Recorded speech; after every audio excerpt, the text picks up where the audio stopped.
अप्रैल 6। हमारी प्रतिदिन की रोटी मिनिस्ट्रीज की ओर से आप सभी को नमस्कार। आज के संदेश का शीर्षक है स्तुति करना याद रखें, जेम्स बैंक्स की ओर से।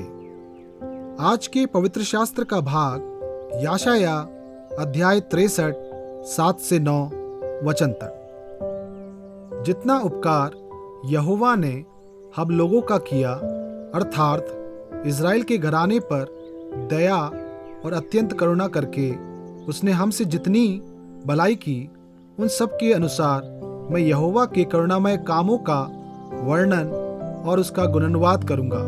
क्योंकि उसने कहा, निस्संदेह ये मेरी प्रजा के लोग हैं, ऐसे लड़के हैं जो धोखा ना देंगे। और वह उनका उद्धारकर्ता हो गया।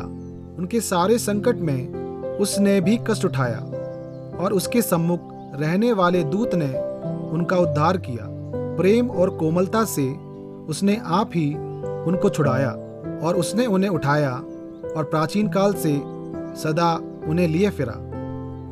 मुख्य वचन यशायाह अध्याय 63 वचन 7। जितना उपकार यहोवा ने हम लोगों का किया, अर्थात इज़राइल के घराने पर दया और अत्यंत करुणा करके उसने हमसे जितनी भलाई की, उन सब के अनुसार मैं यहोवा के करुणामय कामों का वर्णन और उसका गुणगान करूंगा। जब हमारी कलीसिया ने हमारी पहली इमारत का निर्माण किया, तो लोगों ने इमारत का आंतरिक भाग पूरा होने से पहले दीवार के और कंक्रीट के फर्श पर आभारी अनुस्मारक लिखे। फ्रेम से शुष्क दीवार को वापस खींच ले और आप उन्हें वहां पाएंगे। पवित्र शास्त्र से एक के बाद एक पद स्तुति की प्रार्थनाओं के साथ लिखे गए हैं, जैसे आप कितने भले हैं। हमने उनके भविष्य की पीढ़ियों के लिए एक साक्षी के रूप में छोड़ दिया कि हमारी चुनौतियों के बावजूद परमेश्वर दयालु बना रहा और हमारी देखभाल करता रहा। हमें ये याद रखना चाहिए कि परमेश्वर ने हमारे लिए क्या किया है और दूसरों को इसके बारे में बताना चाहिए। यशायाह ने इसका उदाहरण दिया जब उसने लिखा, जितना उपकार यहोवा ने हम लोगों का किया, अर्थात इज़राइल के घराने पर दया और अत्यंत करुणा करके उसने हमसे जितनी भलाई की, उस सब के अनुसार मैं यहोवा के करुणामय कामों का वर्णन और उसका गुणगान करूंगा।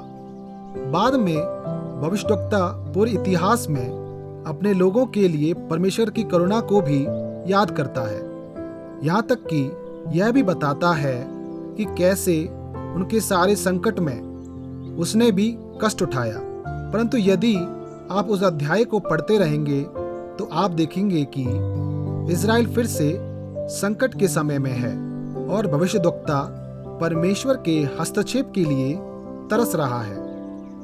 परमेश्वर की पिछली दयालुता को याद करना कठिन समय में मदद करता है। चुनौतीपूर्ण मौसम आते हैं और चले जाते हैं, लेकिन उसका विश्वास योग्य चरित्र कभी नहीं बदलता। जब हम उसके द्वारा किए गए सभी कामों की याद में आभारी हृदय से उसकी ओर मुड़ते हैं, तो हमें नए सिरे से पता चलता है कि वह हमेशा हमारी प्रशंसा के योग्य है। जरा सोचें, अतीत में परमेश्वर ने आप पर क्या कृपा की है। जब आप चुनौतीपूर्ण समय से गुजर रहे होते हैं तो उसकी स्तुति करने से आपको कैसे मदद मिलती है। आए हम प्रार्थना करें। पिता, आप सारी सृष्टि के स्वामी हैं। मैं आपकी स्तुति करता हूँ क्योंकि आपकी अच्छाई कभी नहीं बदलती और आप हमेशा मेरे साथ हैं।